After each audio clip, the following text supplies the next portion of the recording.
जय श्री राम सभी भक्तों को, जय माता की। फिर एक नई वीडियो के साथ हाजिर हो गए हैं और आज की जो हमारी वीडियो है इसमें आप बताइए, शरीर पर शक्ति खुल के नहीं आती है। क्या कारण हो गया है कि शक्ति जो है हमारी पूर्ण तरीके से नहीं आ पा रही है। आज की वीडियो इसी विषय पे है। आज आप जानेंगे इस विषय पे सारी जानकारी, तो हमारे साथ अंत तक बने रहिए, तभी आपको सारी वीडियो समझ में आती है। और अभी तक चैनल को अगर सब्सक्राइब नहीं किया है तो सब्सक्राइब करके रखिए, ताकि आने वाली हर एक वीडियो की नोटिफिकेशन आपके पास पहुंच जाए। चलिए शुरू करते हैं आज की वीडियो। जय श्री राम। जय श्री राम, जय श्री बालाजी और जय माता की। शरीर पर शक्ति क्यों नहीं आती है? शक्ति के पीछे मतलब ऐसा क्या होता है? हम जैसे कई बार जाते हैं, कई जगहों पे दिखा चुके हैं कि शरीर पर सवारी आ रही है, लेकिन पूरी रूप से खुल कर नहीं खुल आ रही के। है। कोई बंधन लगा गया है, या किसी ने हमारी शक्ति को बांध दिया है, या कोई ऐसा बंधन है जो हम उसको खोल नहीं पा रहे हैं या खुलवा नहीं पा रहे हैं। ऐसा क्यों हो रहा है? किस कारणों से हो रहा है? तो इसके लिए आपको घबराने की आवश्यकता नहीं है, डरने की आवश्यकता नहीं है, सिर्फ समझने की आवश्यकता है कि ऐसा क्यों हो रहा है। जब कोई शक्ति मलिन अवस्था में होती है, तब वो शरीर पर पूर्ण रूप से खुलकर नहीं आती है। उसकी मलिनता खत्म नहीं हो रही होती है। कई बार हम सोचते हैं कि शरीर पर तेज तो आता है, जैसे किसी के शरीर पे तेज आ गया, पूरी तरीके से तेज आ गया, इस प्रकार से पूरा तेज आ गया, जय श्री, लेकिन उसकी मलिनता कितनी है? अब वो मान लो शक्ति होती क्या है? मान लो बालाजी महाराज के अगर आप दूत महाराज कह रहे हो, या आपके शरीर पे कोई दूत महाराज आ रहे हैं, लेकिन समझने के ऊपर बात ये है, क्या वो दूत महाराज की उपाधि किसने दी?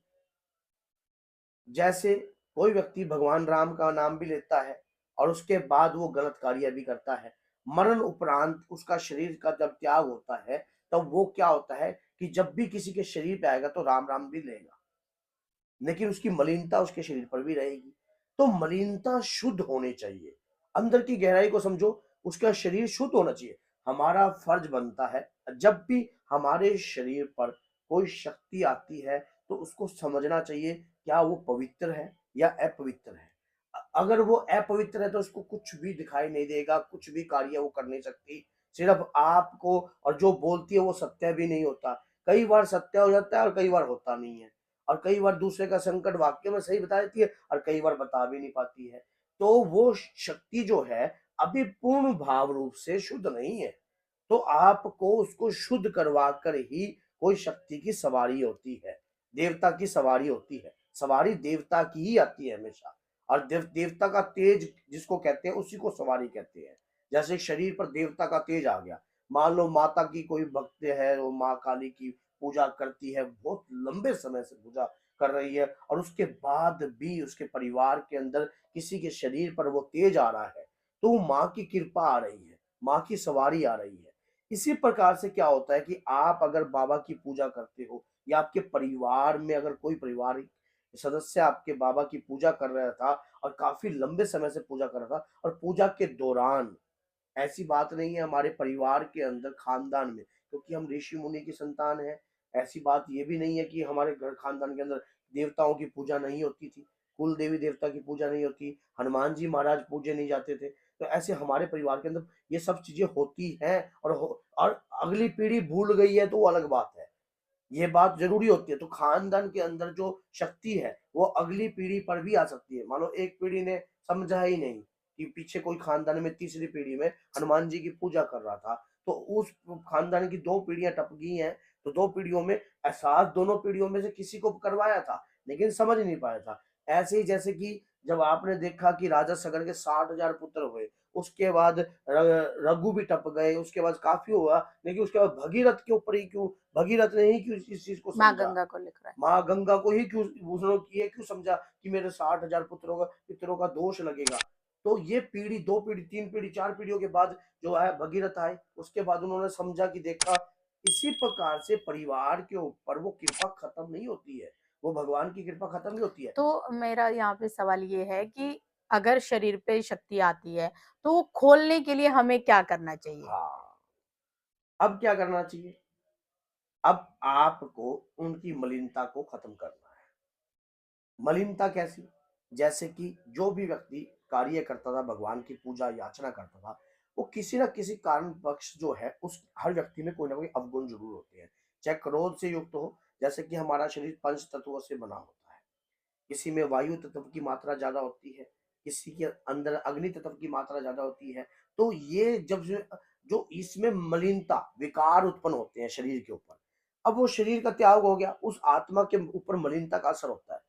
कहते हैं कि अगर वो किसी के शरीर पर आती है, उस दौरान अगर आप भक्ति करने लग जाते हो, पूजा पाठ पद्धति को समझकर उस पूजा को धारण कर लेते हो किसी न किसी उद्देश्य के अनुसार, तो आपके शरीर पर आने वाली शक्ति भी पवित्र और तेज होती है और उस शक्ति की कृपा आप प्राप्त कर सकते हो। वही दूत महाराज है और वही आपकी माता की कृपा है, वही भगवान के शंख शिव के गण है। तो उस शक्ति को कृपादायक बनाने के लिए, ताकि हमें अपने इष्ट आराध्य की जिस तरफ वो शक्ति आपको लेके जा रही है, मान लो जब उनका तेज आपके शरीर पर आ रहा है, जय श्री राम तो बोल रहा है लेकिन दिख कुछ नहीं रहा है, सामने कुछ नहीं दिख रहा, पता कुछ नहीं लगता, सिर्फ श्री राम का नाम लग रहा है पता। तो इस दौरान आपको समझना चाहिए कि हमारी उस शक्ति को हमने पवित्र और बहुमूल्य बनाना है। कैसे बनाना है? सुंदरकांड का पाठ कीजिए, रामायण का पाठ दीजिए, हनुमान चालीसा का नित्य पाठ दीजिए, 100 माला दीजिए या जितने भी 11 माला दीजिए, 21 माला दीजिए, ये आपके ऊपर डिपेंड करता है। अगर आप स्टेप बाय स्टेप इस प्रकार से आप शक्ति को भक्ति देने लग जाओगे, तो वो शक्ति आपके शरीर पर जो आ रही है वो बहुमूल्य बनने लग जाएगी। तो मेरा एक सवाल यहाँ पे और है, जैसे मैंने सुना है, लोग कहते हैं कि हमारे शरीर पे फिर शरीर बहुत ज़्यादा टूट जाता है और बीमारियाँ भी कुछ लोगों को होनी शुरू हो जाती यही है, ये क्या कारण यही होता है? मैं आपको बात बताता हूँ। जब शक्ति तेज रूप में आती है तो शांत करना भी आपके ऊपर डिपेंड है। आपने शक्ति को तेज रूप से अगर शांत करना है, जैसे मैंने आपको बताया कि पंच तत्व से शरीर का निर्माण हुआ है। किसी शरीर के अंदर अग्नि तत्व की मात्रा अगर ज्यादा होती है, आपका शरीर में भी अगर अग्नि तत्व की मात्रा ज्यादा है, तो शक्ति की धार जो है तेज आएगी, शरीर के ऊपर असर तेज आएगा। वायु तत्व की मात्रा है तो उसी प्रकार से क्या है, शरीर के ऊपर शांति रूपेण कार्य होगा। लेकिन यही तत्वों को समझना पड़ेगा आपको कि आपके शरीर पर भी वही तेज है और उस शक्ति के शरीर पर भी जो शक्ति थी वो उसका भी वही तेज है। तेज है। तो जब तेज से तेज भिड़ता है तो एक उत्पन्न होती है शरीर के अंदर पूरी, और शक्ति जब आती है बालाजी महाराज की, जब कृपा आती है शरीर पर, एक बार तेज आती है और उसके बाद अपनी कोई भी शक्ति की धार होगी, शुरुआती तौर पर तेज होगी लेकिन शांत होकर वो सब कुछ समझ जाएगी कि क्या है, किस प्रकार से कार्य करना है, क्या है। अब इससे क्या होगा, वो शक्ति का तेज जो है अपने अंदर समाना है, शक्ति का तेज अपने अंदर समाना है।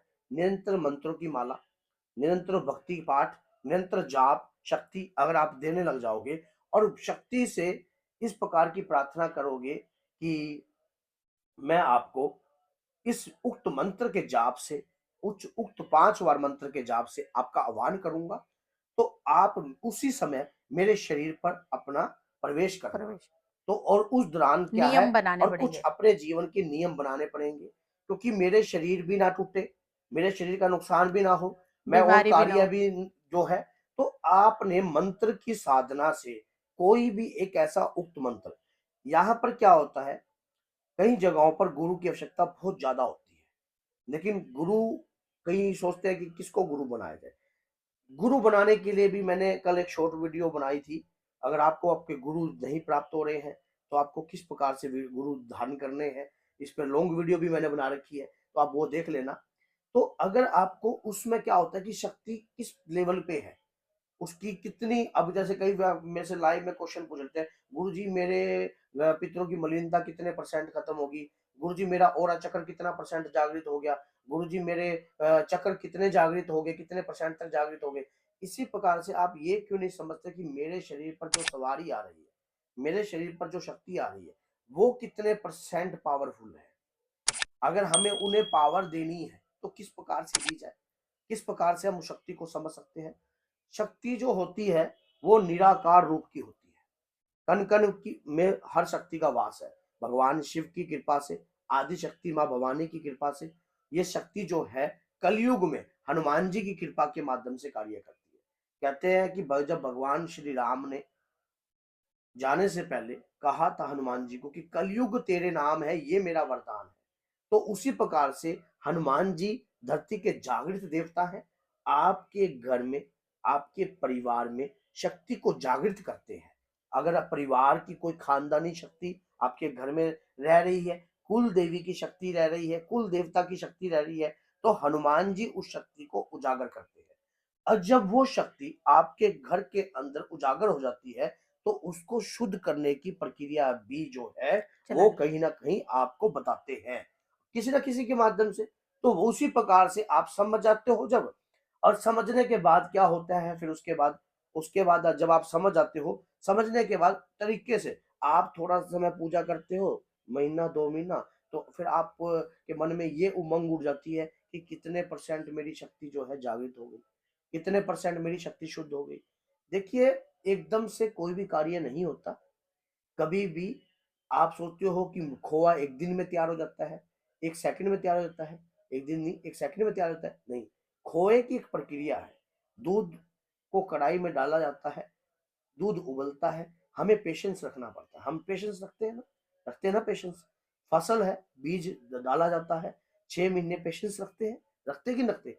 इसी प्रकार से जब भी कोई कार्य आप लगातार करने लग जाते हो, भगवान की कृपा को प्राप्त करने के लिए लगातार उनकी माला का जाप कर रहे हो, मान लो रोज की आपने नियम बना लिए कि मैं 11 माला के जाप रोज कर रहा हूँ, 21 माला के जाप रोज कर रहा हूँ। करने के बाद आपने नियम अपने नियम पे आप खड़े हो, आज आपको 6 महीने हो गए, तो परसेंटेज पूछने की आवश्यकता नहीं पड़ेगी आपको। ये मैं आप आज आपको बता रहा हूँ ये बात सच्चाई। फिर आपको पीछे मुड़कर देखने की आवश्यकता नहीं पड़ेगी। स्वयं जानी जान हो जाओगे आप, स्वयं जानते हो कि अभी क्या चीज़ है। क्या समझ में आपको आया कि जब कोई कार्य प्रयास में किया जाता है, लगातार किया जाता है, तब उसके अंदर जो है कृपा होती ही कृपा। होती है। तो ये वीडियो जो है मैंने आपके लिए बनाई है। आप इस वीडियो को समझिए, समझकर कार्य कीजिए। तो बोलिए जय सीताराम, जय श्री बालाजी, जय माता दी।